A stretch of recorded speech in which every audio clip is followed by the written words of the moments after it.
Okay, you are. Yeah. I was just outside. All right, so after a false start, we're all ready to go? That was your practice run. That was a practice run? That was your practice I run. thought yesterday was a practice run. That was another practice run. There you go. You good? Okay. Thank All you. right.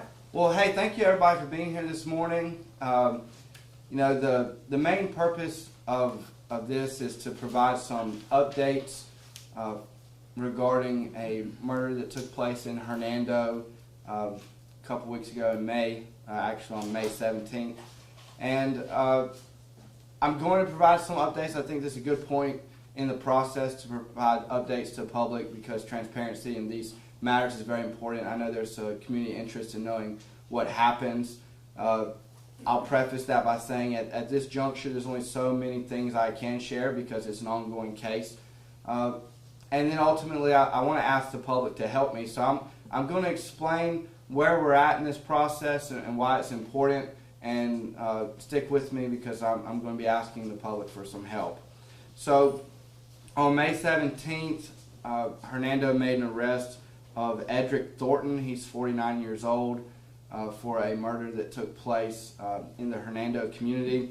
And the, I guess the basis for that was there was a gathering, we'll call it a party, people hanging out outside playing cornhole, having a good time.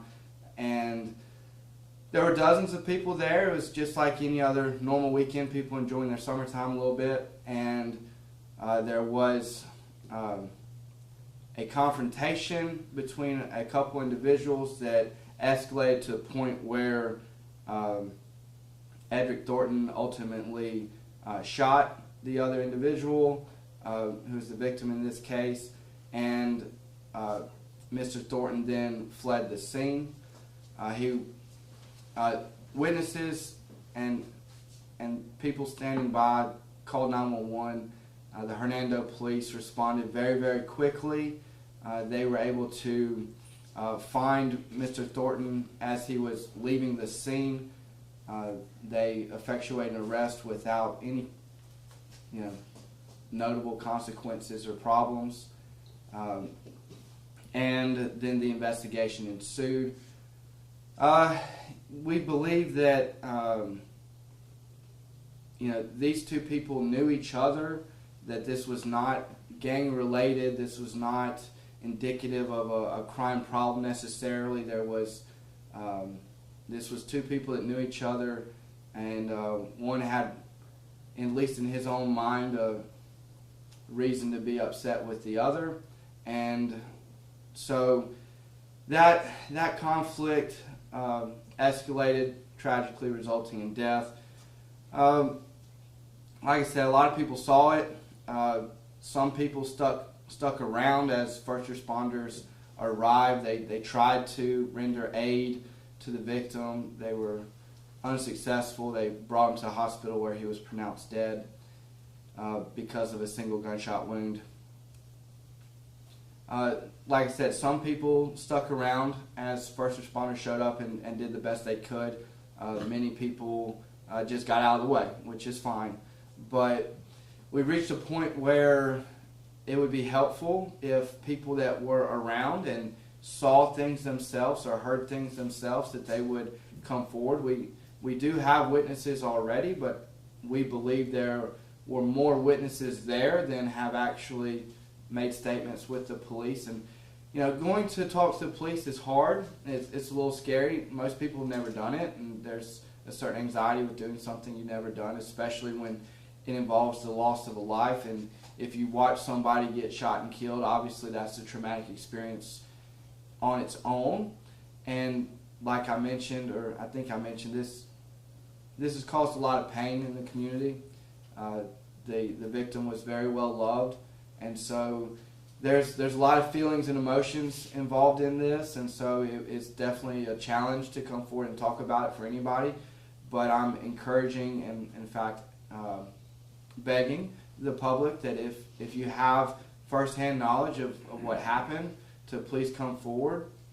And if you're more comfortable coming straight to our office, we have investigators here that can accommodate you if there's any reason why you would have that preference.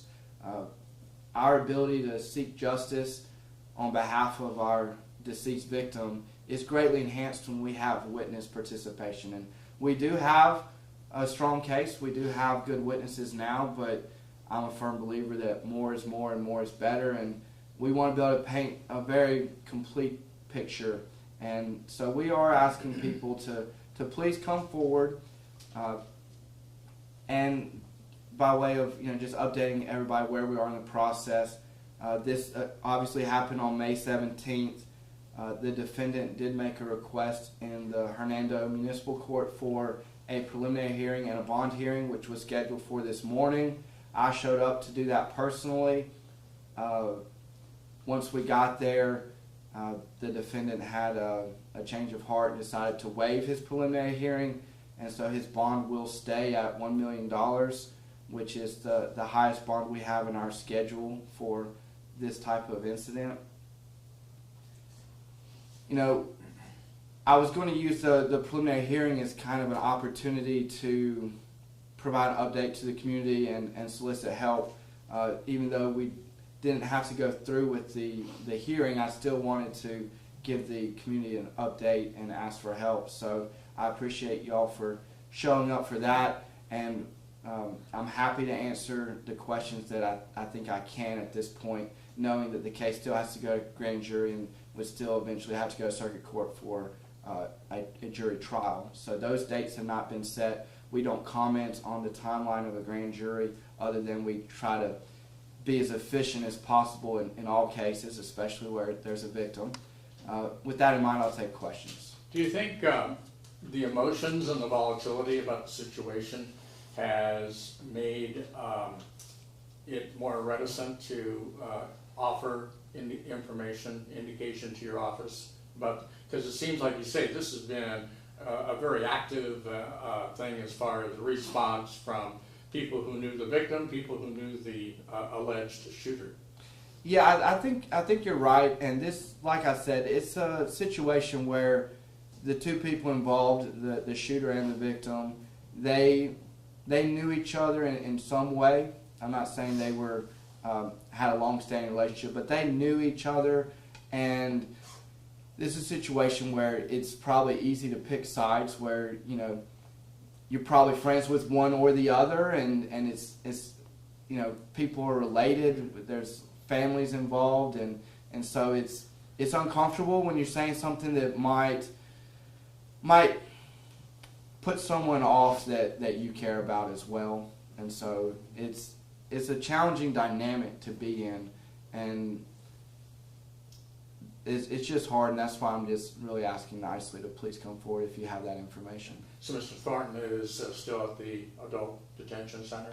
Yes, he remains in jail, and his $1 million bond remains intact. So if he makes that, then he would get out, but probably won't.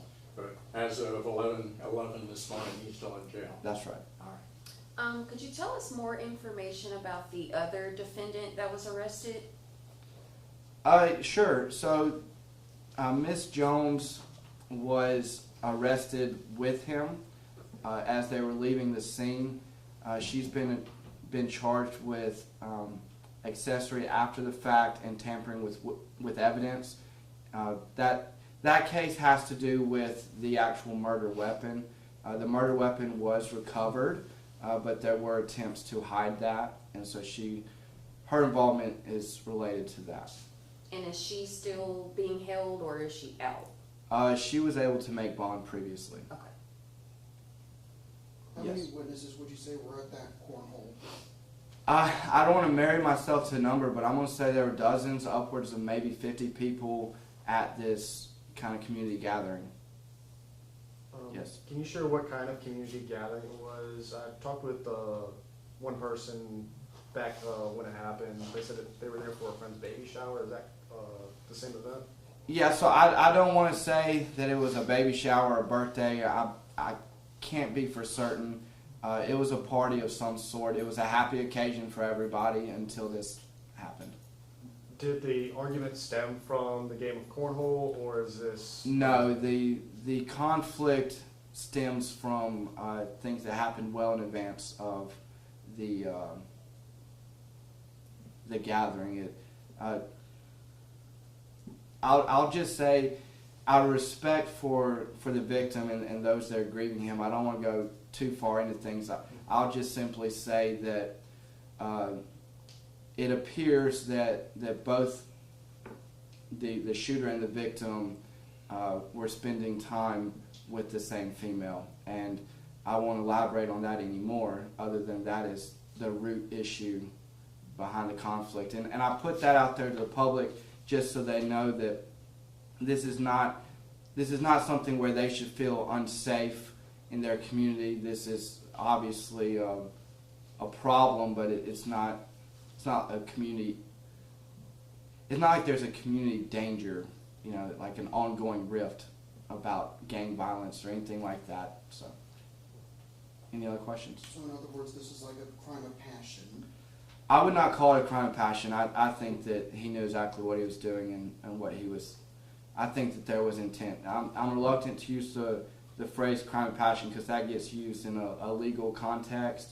Right now, he is facing charge of murder. The way our law works in Mississippi, if you're ultimately indicted for first-degree murder, that puts you on notice for everything underneath it, which would include second-degree murder or manslaughter. Manslaughter would be more of a crime of passion or heat-of-the-moment type of thing. Maybe second-degree, but I will be presenting this as a first-degree murder case. Could you tell us a little bit more information about the victim, who he was? You said that he was well known in the community. In respect to his next of kin, I don't really want to go into many details about him. I know they're still going through their process of grieving. His name might be out there already. I just don't want to be the one to put it out there while I know they're still having a very hard time. I need the public's help, and so I'm asking for it, but I'm trying to respect them as much as I can. This case will be completely about the victim. Our whole quest will be to get justice for him. So that information will come out at the appropriate time, and maybe it is okay. I just want to err on the side of caution. I hope you can understand. All right, I can take one more question if you have one. All right, looks like we got it. Thank you all very much. All right, west of the water. That's right. Yes, sir. So we're going, yeah.